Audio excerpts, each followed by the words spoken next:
The promotion that cost him everything else.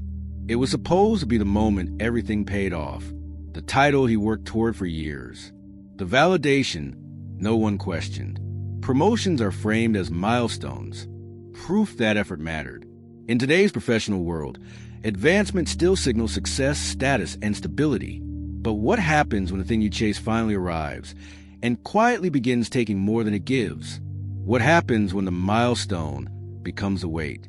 When the achievement that once represented arrival becomes the very thing pulling everything else apart? That question rarely appears in performance reviews. It surfaces later, in the quiet moments between obligations, when the cost of success finally becomes visible. To understand how this promotion reshaped his life, we need to look at the years leading up to it. He was consistent, reliable, ambitious without being reckless. The kind of employee leaders notice early and invest in steadily. Each role built on the last. Each step felt earned. He had cultivated a reputation not through grand gestures, but through the steady accumulation of trust, precision, and follow-through. People depended on him because he had proven, again and again, that he would deliver. That dependability was both his greatest strength and the thing that made the promotion feel inevitable. The opportunity didn't arrive unexpectedly.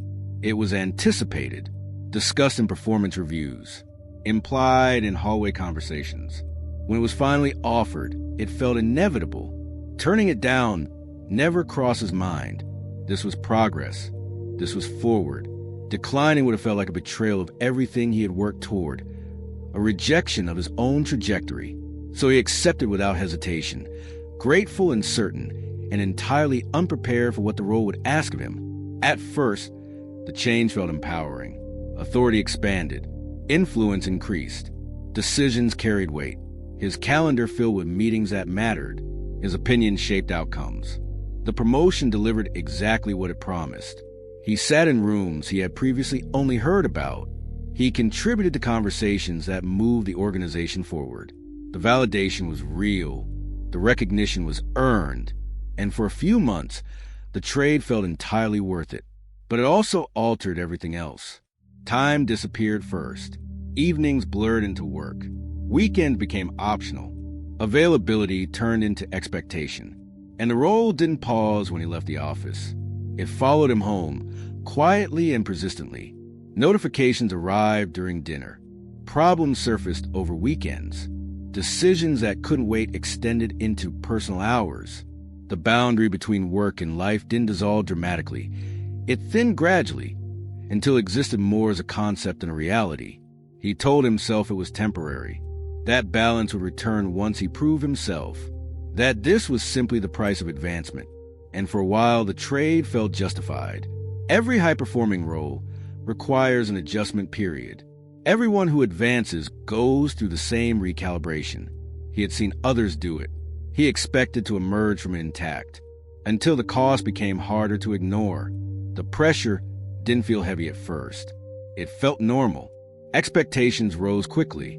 Visibility increased. Every decision was noticed. Every mistake felt amplified. The margin for error narrowed. Even as responsibility expanded, he was no longer measured only by output, but by outcomes he couldn't fully control. Market conditions affected results. Team dynamics influenced delivery. External variables that once fell outside his responsibility now landed squarely within his purview. And he absorbed all of it, because that was what the role required. The work followed a different rhythm now. Fires replaced projects. Urgency replaced strategy.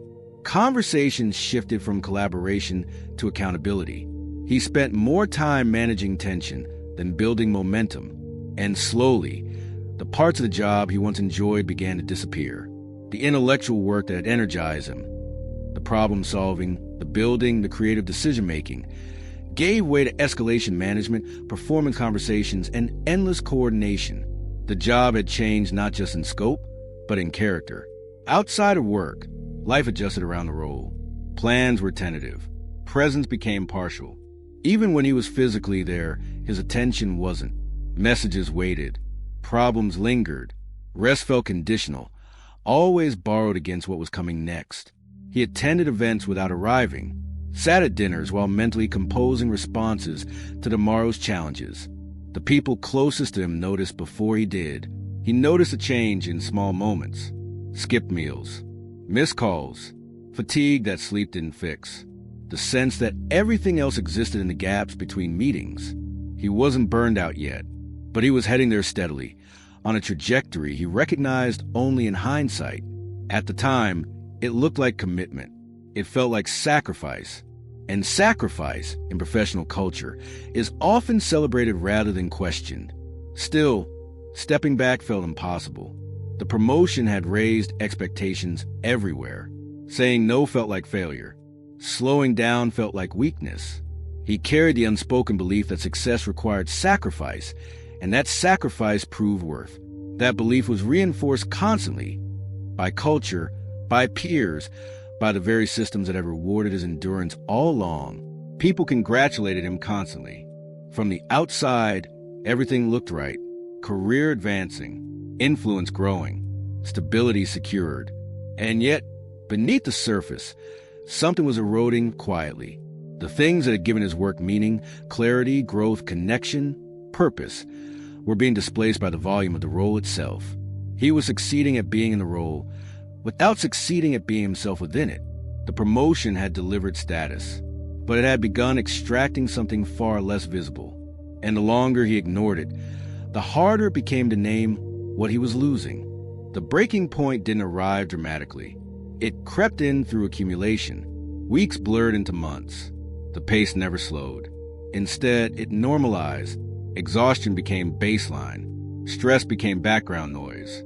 He stopped asking when things would ease, because deep down he already knew the answer. The role wasn't going to become easier. It was going to keep expanding. That was the nature of it. Each quarter brought new demands. Each year raised the bar. And the bar moved before he ever caught his breath. The conflict surfaced internally before it appeared anywhere else. He felt disconnected from the work he once cared about. Decisions felt transactional. Wins felt hollow. The promotion had expanded his authority, but narrowed his sense of purpose.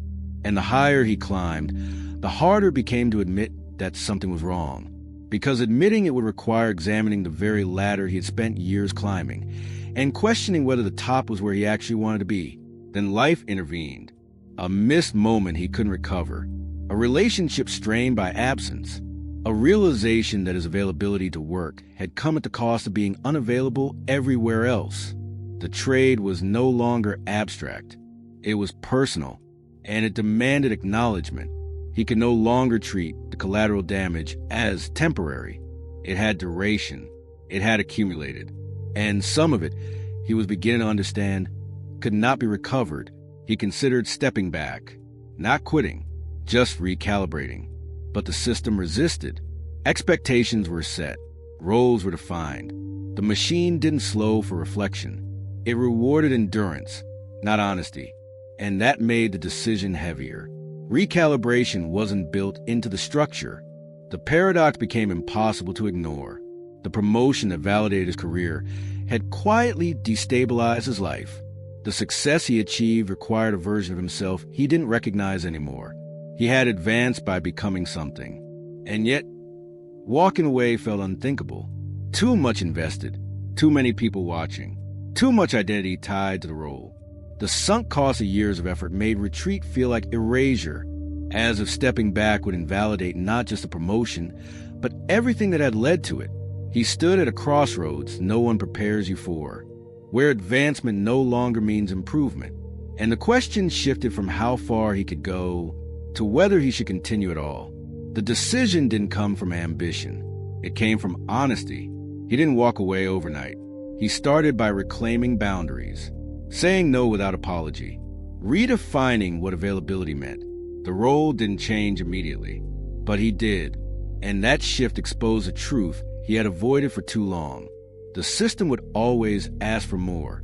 Success that costs everything else is not success. It's imbalance wearing a polished title. The promotion didn't ruin his career. It revealed what the system quietly rewards: endurance over sustainability, visibility over well-being, advancement without reflection. And once he saw that clearly, he could no longer measure progress the same way. Some paths require stepping back to move forward, not because you failed, but because you outgrew the version of success you were chasing. His career didn't end at that crossroads. It recalibrated, with intention, with limits, with clarity. He became more selective about what he gave his time to, and that selectivity made everything he chose to pursue more meaningful by comparison. Today, his story mirrors a question many professionals avoid asking. If the thing you work hardest for demands everything in return, is it still worth it? So what do you think?